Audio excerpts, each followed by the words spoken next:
السلام علیکم ورحمۃ اللہ وبرکاتہ۔ ناظرین، اخیر ایام میں مولانا غلام مرشد اکثر میو روڈ والی کوٹھی میں علامہ اقبال رحمہ اللہ سے ملنے جایا کرتے۔ 21 اپریل 1938 کی صبح علامہ اقبال کا انتقال ہوا۔ بعض احباب اور اسباب اختیار کے مشورے سے یہ طے پایا کہ آپ کا جنازہ بادشاہی مسجد میں ہوگا۔ ایک وفد حکومت سے ملا۔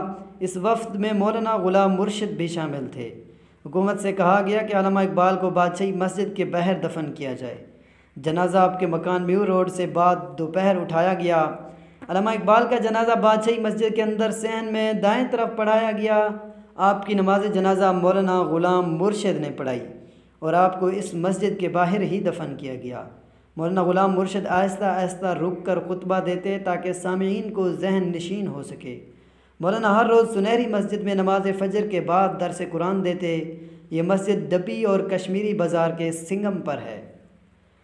سڑک سے کافی بلندی پر بنائی گئی ہے۔ اس مسجد کی تعمیر 1753 میں ہوئی۔ اس درس میں والد صاحب کے ہمراہ بھی میں شریک ہوتا۔ مولانا غلام مرشد کی رہائش محلہ پڑنگا اندرون بھاٹی گیٹ میں تھی۔ اس کے ساتھ حکیم ساجی کا مکان تھا۔ یہاں بھی مولانا سے میری چند ملاقاتیں رہیں۔ مولانا غلام مرشد نامور شاعر، ادیب اور دانشور احمد ندیم قاسمی صاحب کے خالہ زاد بھائی تھے۔ مولانا صاحب اور احمد ندیم قاسمی کا آبائی گاؤں انگا ہے۔ مولانا مرشد نے 14 ستمبر 1979 کو وفات پائی اور ان کی تدفین انگا میں ہوئی۔ ناظرین، ہماری اس ویڈیو کے بارے میں ایک کومنٹ ضرور دیجیے گا۔